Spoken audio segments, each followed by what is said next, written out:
बीच में जब अतुल प्रसाद सर आए थे, बीपीएससी के चेयरमैन बने थे, तब थोड़ी स्थिति लग रहा था कि सुधरी है, क्योंकि जो टीआरई 1 और टीआरई 2 जो परीक्षाएं हुई, तो उसमें काफ़ी सख्ती बरती गई और एक मतलब कमांड एंड कंट्रोल रूम बनाया गया बीपीएससी के ऑफिस में, और सीसीटीवी कैमरे की मदद से पूरे बिहार भर पर नज़र रखी जा रही थी।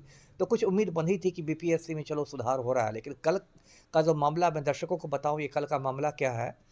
ये झारखंड में हज़ारीबाग है, और हज़ारीबाग में एक कोहिनूर बैंक्वेट हॉल करके है, मैरिज हॉल और बैंक्वेट हॉल है, जहाँ से शादियाँ होती हैं। तो पुलिस को सूचना मिली कि वहाँ 200 से 300 तक लड़के लड़कियाँ इकट्ठा हुए हैं, और बड़ा मतलब संदिग्ध उनका लग रहा है। अब यदि शादी सच में होगी तो उसमें तो सब लोग आएंगे, बुजुर्ग भी आएंगे, बच्चे भी आएंगे, सब युवा लोग ही लड़के लड़कियां हैं। तो पुलिस का माथा ठनका, पुलिस वहाँ पहुंची तो पता चला कि सबके मोबाइल भी मतलब जब्त किए जा चुके हैं, और बाकायदा सॉल्वर गैंग जो है वो बाकायदा कमरों में प्रोजेक्टर वगैरह लगा के बिल्कुल मतलब कोचिंग जैसा करा रहा है, प्रश्नों के उत्तर बता रहा है। और इसी बीच बिहार पुलिस को भी खबर लगी, तो बिहार पुलिस ने हज़ारीबाग पुलिस से, पटना पुलिस ने संपर्क किया और कहा कि हमारे यहाँ परीक्षा हो रही, हो सकता है उसका सॉल्वर गैंग हो। फिर जब ये परीक्षा ख़त्म हुई तो प्रश्न पत्र लेकर यहाँ से टीम रवाना हुई हज़ारीबाग। तो मेरी सूचना है कि प्रश्न पत्र का मतलब मिलान भी हो गया, तो उसमें कई लोगों की गिरफ्तारी हुई है। लोग तो खतर हैं कि 200 लोगों की गिरफ्तारी हुई है, अब इतने लोगों को तो खैर ठीक है। अब गिरफ्तारी हुई, मास्टरमाइंड भी पकड़ा गया है। तो पहली बात तो मैं आपके चैनल के माध्यम से मांग करता हूँ कि अभी के अभी इस परीक्षा को रद्द किया जाना चाहिए। इन मतलब बिल्कुल मजाक जी। बन गई है परीक्षा, अभी रद्द करनी चाहिए। बोलिए। कहा भी जा रहा है कि यूयू जो है आज पटना, हाजीपुर और हजारीबाग में जांच के पश्चात जो है रिपोर्ट सौंपने वाली है। और कहा जा रहा है कि पेपर जो है, पेपर लीक का जो मामला सामने आया है, इसके बाद जो है परीक्षा को स्थगित कर दिया जाएगा।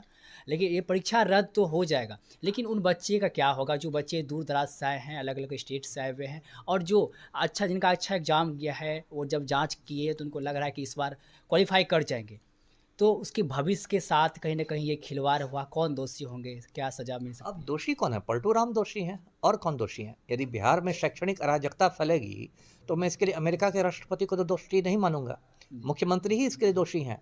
अब बिहार में इन लोगों ने ऐसी शैक्षणिक अराजकता बना दी है, आज की तारीख में जहाँ तक मुझे पता है बिहार में कोई शिक्षा मंत्री नहीं है ना? पिछले 2-3 महीने में बिहार में 3 शिक्षा मंत्री बदले, है ना? और आज की तारीख, जब ये परीक्षा हुई कल बीपीएससी की, तो जहाँ तक मुझे पता है बीपीएससी का कोई चेयरमैन नहीं है। जो बीपीएससी के चेयरमैन थे अतुल प्रसाद सर, वो रिटायर कर गए, और जो नए चेयरमैन बने हैं रवि भाई परमार, तो वो उन्होंने मुझे लग रहा है अभी योगदान नहीं किया है। तो ये जब परीक्षा जब हुई, ये जो कल जो परीक्षा हुई है टीआरई 3.0 की, उस समय ना बिहार में शिक्षा मंत्री है, ना बीपीएससी का चेयरमैन है। मतलब ये अराजकता देखिए कि शिक्षा इतना महत्वपूर्ण क्षेत्र है, और पलटू राम की प्राथमिकताएं क्या है? पलटू राम की प्राथमिकता है वो भाजपा के साथ सीट शेयरिंग कर रहे हैं कि 40 सीटें लोकसभा की है तो 17 हम लेंगे, तो हम लेंगे। तो ललन सिंह का पता काटिए मुंगेर से, तो उनका उनको दीजिए, तो लवली आनंद लड़ेंगी शिवहर से। इसी में पलटू राम व्यस्त हैं। बार-बार जो है पेपर लीक का मामला सामने आता है, शिक्षा विभाग में लापरवाही देखने को मिलती है। छोटी-छोटी मछली होती है वो तो पकड़ा जाते हैं, लेकिन बड़ी मछली क्यों नहीं पकड़ाते हैं? नहीं, साफ है ना जवाब, बड़ी मछलियां इसलिए नहीं पकड़ाती है, जो बड़े बड़े मगरमच्छ हैं उनकी तो पैठ है सत्ता के गलियारों में है, वही लोग सरकार चला रहे हैं। अभी देखिए, मैं आपको सिपाही भर्ती बहाली का उदाहरण देता हूँ। अभी पिछले साल 1 अक्टूबर को सिपाही भर्ती की लिखित परीक्षा हुई, उसमें भी पेपर लीक हो गया। भर्ती बोर्ड के जो चेयरमैन थे संजीव सिंघल, उन्होंने पहला दिन तो बहुत हल्ला किया कि नहीं कुछ नहीं हुआ है, सब सुचारू हुआ है। बाद में जब बहुत सबूत इकट्ठे हुए तो परीक्षा रद्द करनी पड़ी, फिर संजीव सिंघल को भी हटना पड़ा।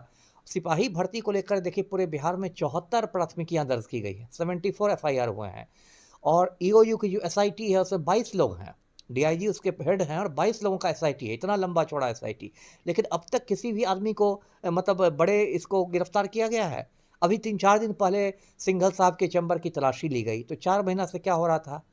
अक्टूबर से मार्च तक आप क्या कर रहे थे? आप मुहूर्त निकलवा रहे थे पंडित जी से, खरमास देख रहे थे।